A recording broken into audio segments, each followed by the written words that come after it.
Hello friends. उम्मीद है कि आप सभी लोग ठीक होंगे। फ्रेंड्स, जैसा कि आप सभी लोग जानते होंगे, जो डायरेक्टली एसोसिएशन में है कंटिन्यूअसली, मैं हिंदी आजकल स्टडी कर रहा हूँ as a matter of entertainment.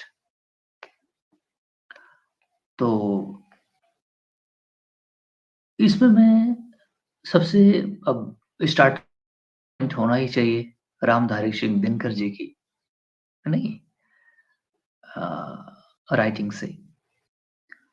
तो मैंने अभी पूरा स्टडी कर लिया रश्मिरथी के बारे में। और मैं अब आ गया हूँ कुरुक्षेत्र, उनकी एक और राइटिंग है, काव्य है, रचना उनकी, उसको मैं पढ़ रहा हूँ। और उसमें जो मुझे एक काइंड ऑफ फीलिंग आ रही है नहीं, उसको पढ़ने के बाद, वो मैं आपके साथ शेयर करना चाहता हूँ। ये मैटर ऑफ एंटरटेनमेंट नई चीज़ों को पढ़ना ये वगैरह-वगैरह, ये एक डिफरेंट चीज़ है। महाभारत और पर्टिकुलरली कुरुक्षेत्र की बात करें, इस युद्ध में या युद्ध के बाद जो डेवलपमेंट होता है, इसमें अलग-अलग जीवन के लिए मैसेज है, जो मैं समझ पा रहा हूँ इसमें। सपोज़ करो हम इसको ले जाते हैं यूक्रेन और रशिया के वॉर में। एक तो बिफोर वॉर, ड्यूरिंग वॉर जो रीज़न बनता है जस्टिस इनजस्टिस का, वो हमें रश्मिरथी में देखने को मिल जाता है कि फॉर व्हाट रीज़न हमारे साथ इनजस्टिस हुआ है, तो to get the justice what should I do? हमें क्या करना चाहिए? We should go for negotiation, we should political settlement. वहाँ पे भी सारी चीज़ें पॉलिटिकल सेटलमेंट हुई। दे दो मुझे 5 गाँव, रखो अपनी धरती तमाम, नहीं। तो ये पॉलिटिकल नेगोशिएशंस था, चलो ठीक है, बात यहीं सेटल कर लेते हैं। लेकिन दुर्योधन दे न सका, नहीं, आशीष समाज की ले न सका, उल्टे हरि को बाध नहीं चला, जो था असाध्य साध नहीं चला। जब नास मनुज पर छाता है, पहले विवेक मर जाता है। हर ने भीषण हुंकार किया, अपना स्वरूप विस्तार किया, डगमग डगमग दिग्गज डोले, भगवान कुपित होकर बोले, जंजीर बढ़ाकर साथ मुझे, हाँ हाँ दुर्योधन बात मुझे। ये सारी चीजें मैंने आपके साथ शेयर की है। तो ये कॉन्टेक्स्ट है निगोशिएशंस का। चलो ठीक है, इस बात पर आ जाते हैं, इस बात पर आ जाते हैं। लेकिन दुर्योधन एडमेंटली सारी बात को रिजेक्ट करता है, हठी तौर पर, कि नहीं हम होने नहीं देंगे। और फिर एज ए रिजल्ट वॉर होती है, वॉर फॉर जस्टिस।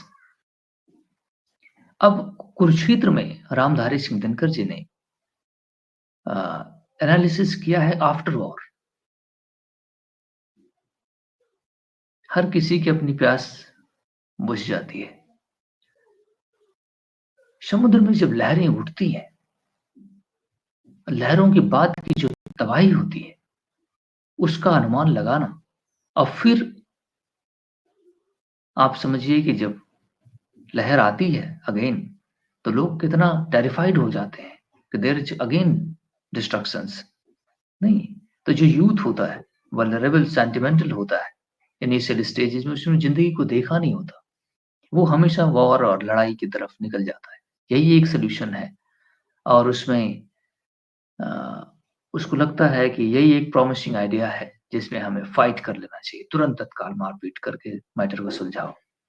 इवन मैं देख रहा हूँ हमारे बच्चे 6, 7, 8th में, अभी दिल्ली के अंदर स्कूल, प्राइवेट स्कूल के अंदर, वो बच्चे ने बच्ची को मार दिया, जान से मार दिया।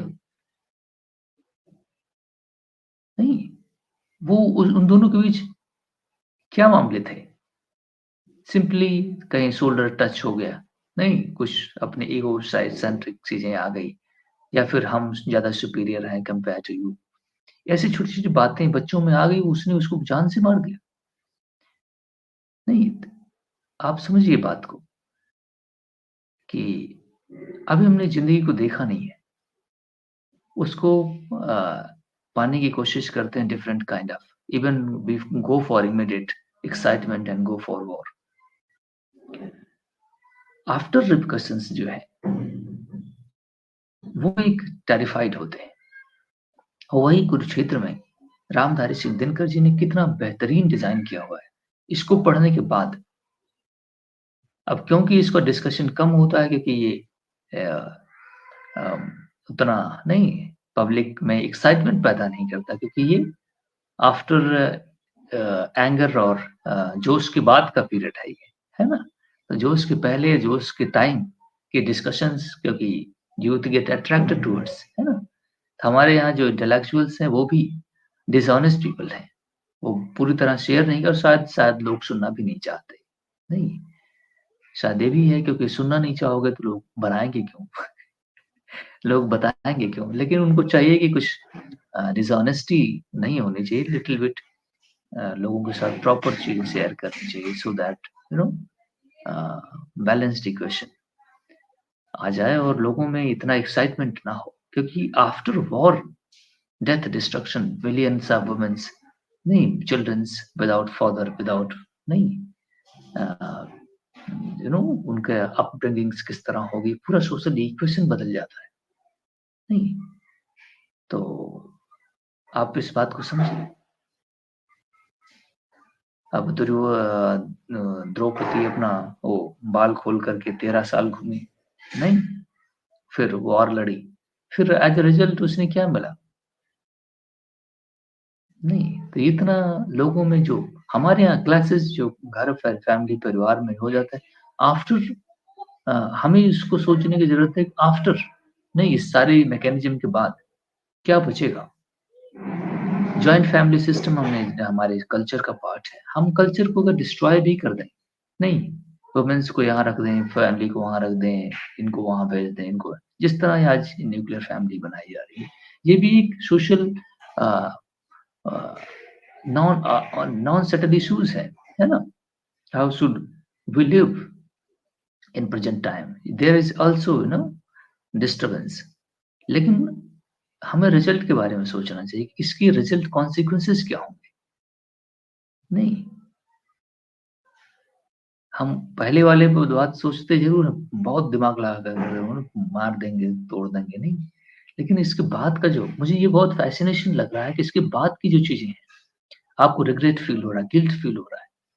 अब आप अकेले ही 4 लोग हैं घर में, नहीं अब कोई है नहीं। पितामह जिनके गोद में अर्जुन खेला करता है, अब वो पितामह को खोज रहा है। ये अ, भीम रो रहा है, ये युधिष्ठिर रो रहा है, चारों तरफ खोज रहा है। उस युद्ध में जहाँ ये लड़ा हुआ है वहां जाता है तो कुछ दिखाई नहीं देता, पूरा ओपन है, एम्प्टी प्लेस है, हर कोई मर चुका है, वुमेन्स, बच्चे, चिल्ड्रंस, सारे लोग, नहीं chaotic सिचुएशन। तो आप समझो किस जस्टिस को पाने के लिए क्या तुमने डिस्ट्रॉय कर दिया। नहीं, तो हमें इस बात का भी सोचना चाहिए। अच्छा हुआ कि इंडिया चाइना की अगर वॉर में जाते तो अभी लाखों लाख लोग इधर उधर दोनों तरफ, नहीं डेथ डिस्ट्रक्शंस बहुत सारे। यहाँ तो हमारे यहाँ जोश में आ जाते हैं वर्ल्ड वॉर 3 लड़ेंगे है ना। तनिक सोचो, है ना, कि वर्ल्ड वॉर 3 का नाम लेने से तुम्हारी रूह नहीं कांप जाती है। एक गोली आपके पास से अगर गुजर जाएगी तो थर्रा जाते हो। World war 3 लड़ोगे।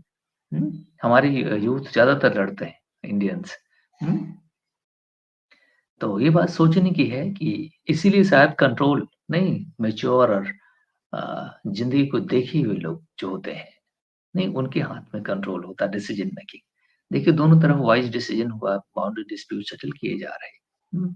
अब देखते हैं कि फर्दर क्या होता है, लेकिन ये जो नेगोशिएशंस, पॉलिटिकल सेटलमेंट, ये सारी चीजें हैं, ये बहुत अच्छी चीज है। अदरवाइज डेथ और डिस्ट्रक्शंस नहीं बहुत लार्ज स्केल पर होता है, तो उसके आफ्टर रिपोर्केशंस को सोच करके नहीं लोग थर्रा जाते हैं।